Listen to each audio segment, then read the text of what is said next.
Olá pessoal, sejam bem-vindos ao segundo episódio da série Campanha Setembro Amarelo Prevenção a Suicídio.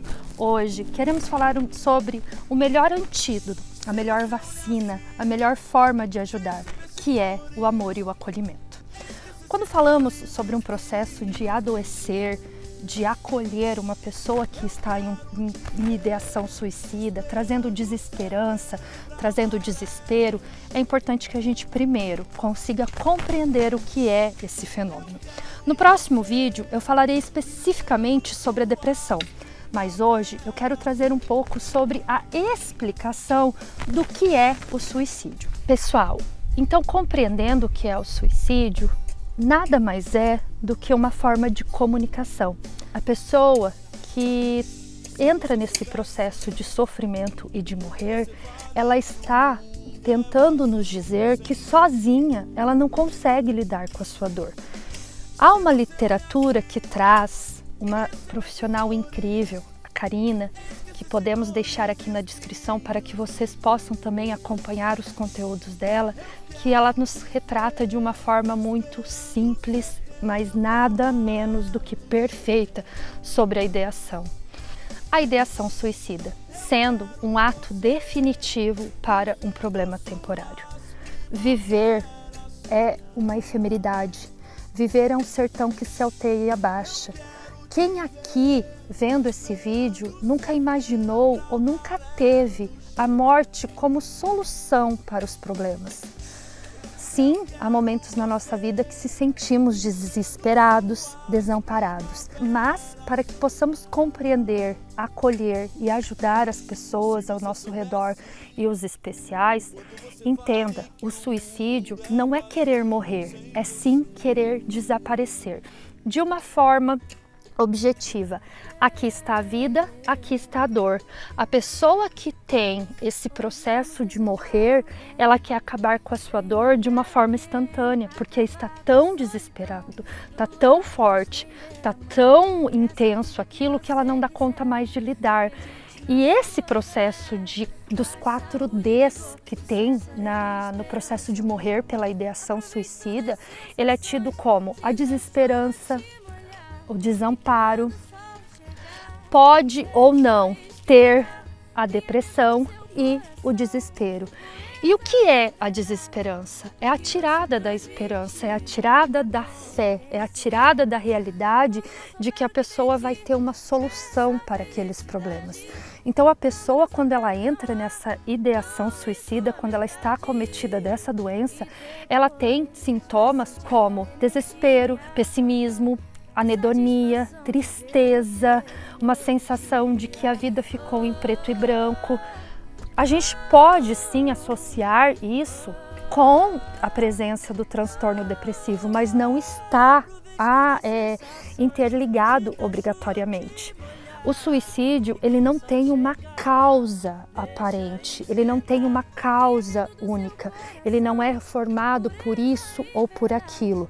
Sim, ele tem fatores genéticos, ele pode ser manifestado por pessoas que têm transtornos mentais, ele pode estar associado a pessoas que fazem uso de substâncias psicoativas e em situações de enfrentamento, de dificuldade, de resiliência e de readaptação de acordo com as demandas, as dificuldades que a pessoa vivencia.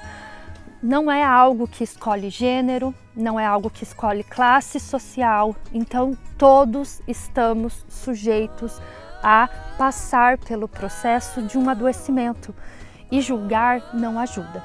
É importante que a gente entenda que nesses 4 Ds, o desespero e o desamparo, existe uma literatura que traz a ferida. Qual que é a tradução da ferida?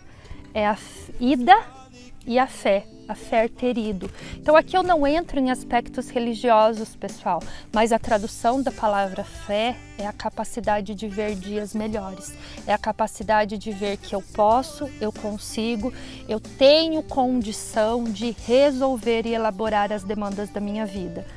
Falar de viver é falar de riscos, é falar de não ter controle, é falar de situações que nos pegam despercebidas.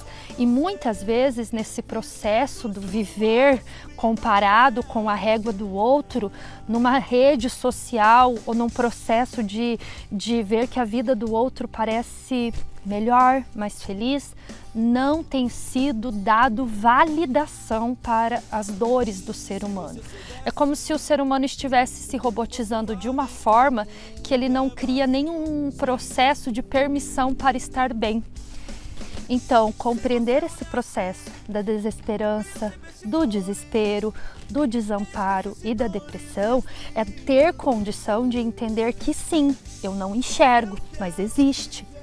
E que tendo essa compreensão de que o outro está acometido por uma doença, eu consigo ter compaixão, eu consigo validar a dor do outro, eu consigo encaminhar, orientar, fomentar, muitas vezes até levar de forma, gente, obrigatório. Tem momentos que é preciso, tem momentos que a gente precisa fazer isso com as pessoas que a gente ama, porque precisa mostrar para aquela pessoa que não consegue ver que enquanto tem vida tem jeito, precisa mostrar que falar é a melhor opção, que o processo de tratamento visando a psicoterapia e também o tratamento de psiquiatria é uma relação de repor os nutrientes químicos, de repor todo esse processo de desestrutura neurológica e também entrar num processo de ressignificar. Se a pessoa aprende que a vida não tem sentido, é nesse momento da psicoterapia que nós convidamos a entender qual é o sabor da vida, qual é o sentido, qual é o propósito e ir aos poucos encontrando um dia de cada vez, um caminho de cada vez e, acima de tudo, validando. Ninguém está aqui dizendo, gente, que falar sobre esse processo de acolher o outro que está em sofrimento é fácil. Então, por isso, familiares, amigos, busquem ajuda. Hoje, as pessoas que mais entram nesse processo de morrer por suicídio são jovens, adolescentes de 18 a 24 anos. Pais, estejam em alertas, que a gente possa lutar pela vida desses jovens. Infelizmente, eles estão passando por um processo que precisa de acolhimento e de ajuda. Busque profissionais, busque ajuda, busque uma rede de apoio. Lembrando, quem julga, afasta, e quem acolhe, se conecta. Compreenda e valide a dor do outro e esteja conosco nessa campanha de luta pela vida, de luta pelo amor.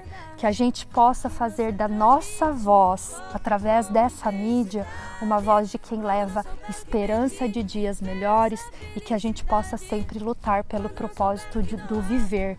Afinal, você é peça fundamental nessa campanha. Você é rede de apoio e pode multiplicar o nosso amor. Enquanto tem vida, tem jeito. Falar sempre será a melhor solução. Contamos com o seu apoio. Até breve.